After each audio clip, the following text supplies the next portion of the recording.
The villagers maintained a strange posture, looking upward. On the cliff stood two 72-year-old elders. The elders spread warm jam on a stone tablet carved with runes. Then, under everyone's gaze, they jumped off. Seeing this scene, the villagers all showed satisfied smiles, but the outsiders were utterly terrified. A couple screamed in horror. They tried to tell the villagers that this was wrong. However, what frightened them even more was that the villagers not only didn't care but even saw everything before them as sacred. In this village, aging was considered a burden. Voluntary sacrifice was seen as the highest honor, but the villagers' beliefs terrified the outsiders. They fled the scene in panic. Even Ellie couldn't accept the village's customs. After returning to her room, she asked her boyfriend John to leave with her. But John refused. He had already become fascinated by the place. He even planned to make it the topic of his thesis. Seeing that her boyfriend couldn't understand her at all, Ellie decided to go back to their lodging and leave alone. At that moment, Pele walked in. He tried to persuade Ellie not to leave. He told Ellie that he was an orphan, that the villagers had adopted him,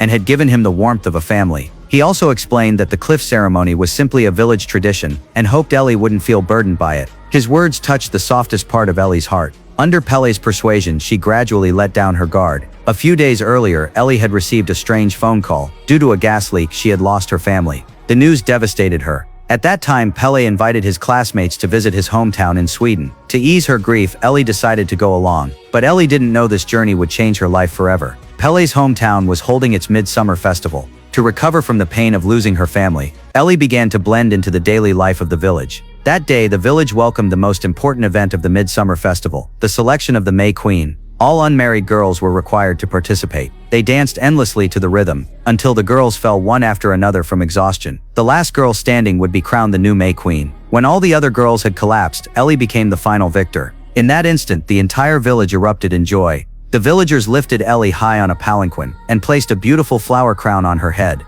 As the May Queen, Ellie was granted a sacred yet terrifying power. She could personally choose the final living sacrifice. However, while she was basking in her glory, she suddenly witnessed something heartbreaking. A young village girl named Lucy had fallen for John. According to the village's ancient courtship ritual, Lucy had mixed her own hair into John's food, and added her own jam into his drink. It was said to form a bond between body and soul. John knew nothing about this. Yet under the elders' arrangement, John was brought into a room filled with flowers. There, Lucy lay completely naked in the center. Around her stood a circle of naked elders. They hummed strange, haunting chants. In this eerie atmosphere, John gave in. Meanwhile, Ellie, newly crowned as May Queen, was parading through the village surrounded by villagers. As she passed the house, she heard strange noises. Peeking through the crack, Ellie saw everything. Her boyfriend had betrayed her. Ellie broke down and screamed. Then, another strange scene unfolded. The village women quickly gathered around. They surrounded Ellie and began to mimic her painful cries.